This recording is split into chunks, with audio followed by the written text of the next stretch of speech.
Alright, what's up everybody, Drix310 here, and bring you some more WWE Supercard.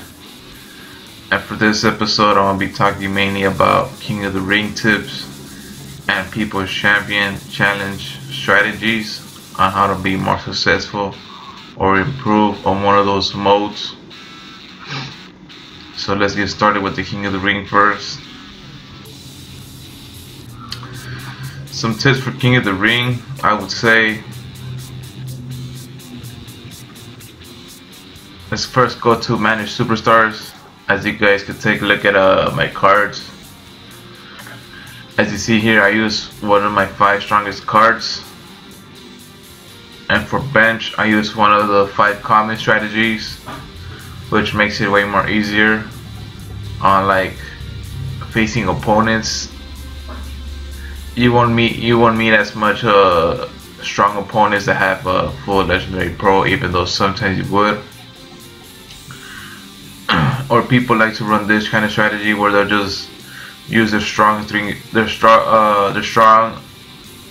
cards, and basically they'll use a common tag team right here. And let's say that the whole bench was full common, the tag teams are common, they just have three of the strongest cards. And basically that would like win up almost every match, like easily.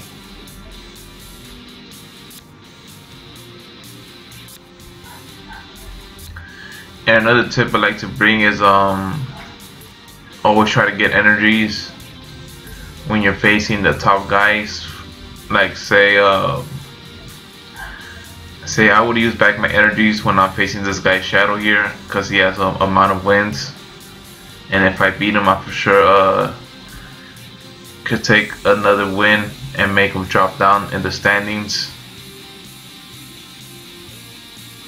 So yeah, just try to like see your schedule and try to see which people you're gonna face next. See if it's worth putting the energies on the next match or not. And I would say try to use energies on like the guys that are on the top 8. That's what I normally do. Or every time you're about to head off in bed, like always have 5 extra energies, so when you wake up, all you gotta do is energize those guys instead of like farming from it. But if you run like a full team that's like strong, you could switch out your bench with your starter decks. But normally people won't do that because it'll just make the King of the Ring more complicated, more challenging, and it doesn't guarantee you a victory or those pairs that you want.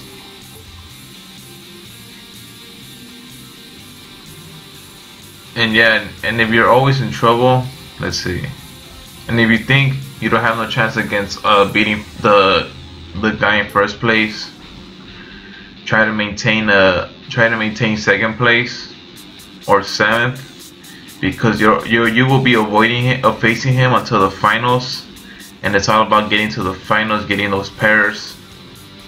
But some of you like getting the supports, I could see on that.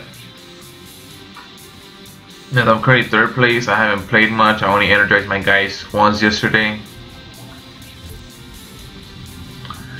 And you guys can tell my right back's not fully trained, so I'm not gonna give him no energies yet.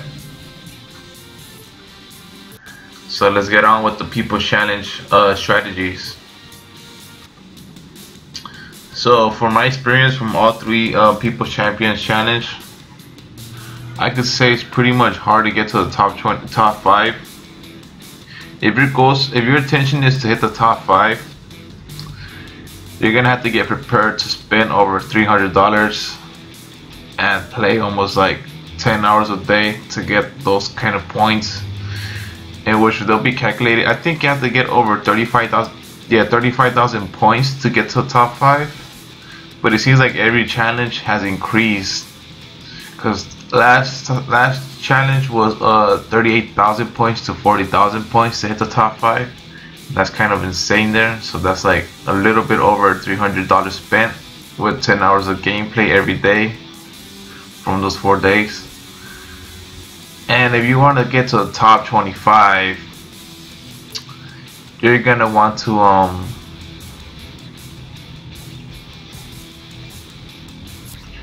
I think as you're gonna have to play like either 12 hours a day non-stop, or just play 8 hours or 6 hours and just spend like $100, and they'll for sure guarantee you to get like under 30,000 points to hit the top 25. You guys would get the legendary diamond, well, along with some other legendary rewards with the legendary support, I'm guessing, depending on the reward situation.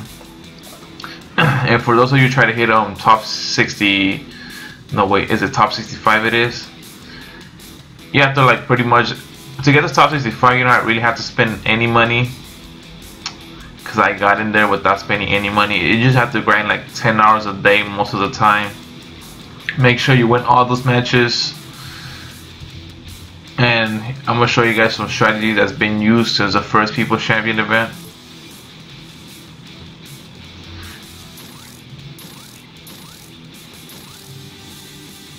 As some people like to run their 3 strongest cards along with 2 weakest ones,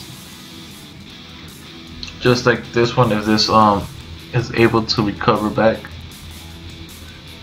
Alright, so you see here, we just put 1 common right there.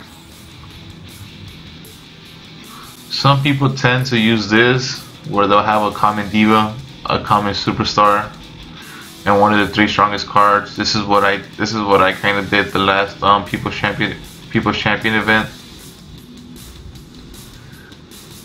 and I basically used Brock for singles, The Rock and Randy Orton for tag team, because basically you have to win 2 matches out of 3. You don't have to win all 3 to get those points, and this will guarantee you a 90% win rate at the plus 5 points game section. So yeah, this is very good, but I like to use something else myself to avoid all those people that are using the same strategy. As I would normally, what I did the last People's Champion, I put a level 0 ultra rare. Also with Diva, I did a level 0 ultra rare, which boosted me up to legendary plus tier. But normally with this strategy, I'll avoid facing people that use the common strategies, and it'll make it a much easier for me, like a 95% rate. Yeah, 95% win rate. Or some people just like to run let's say they like to run a full legendary pro, a perfect pro.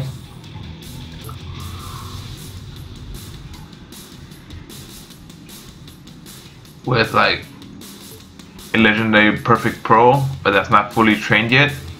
But like I said, it has those 1,000 stats, which would beat all kinds of legendary pros and epic pros.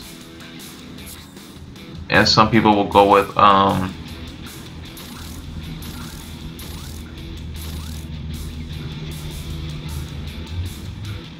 let's see, just give me a second, you guys. They'll like to run with the common here and a common over here.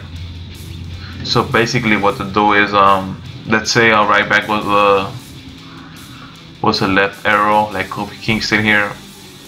So basically you tag them up, they'll pretty much win the match, and you just send them right back as your single. I've seen some people do it. I haven't done it myself, but I've seen a lot of people do it. This is what you call a two-man band strategy.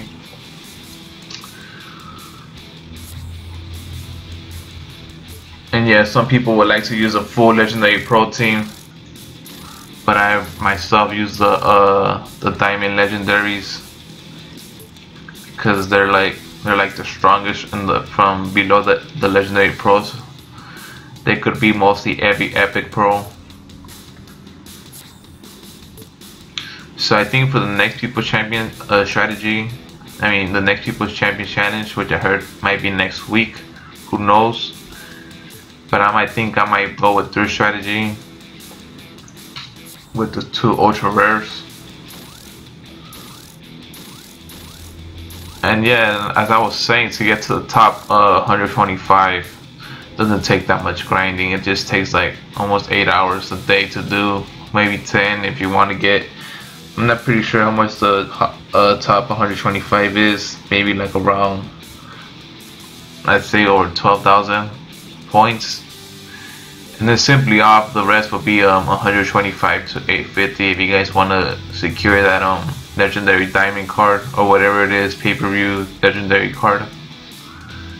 You just basically have to get like over 8,000 points to get to the top 850. And I think it's pretty much grinding like 7 hours a day. It's not that much to get to the top 850. And for the rest, you just have to like play a couple of games or a couple of hours a day. Yeah, just mostly about people spending money and playing much as you can to get exactly, because I got 15,000 points. If I would have used what we say the title matches, I would have easily got to 30,000, but I would have spent it like over $200. So I don't see it worth it there just for a card. But go ahead and try it if you really want those legendary diamond cards. I would go for it. So yeah, this is my King of the Ring tips and People Championship Challenge strategy. Hope you guys got some good tips from this, and it really will help you on the next time you guys would use it. And I'll see you guys on the next one.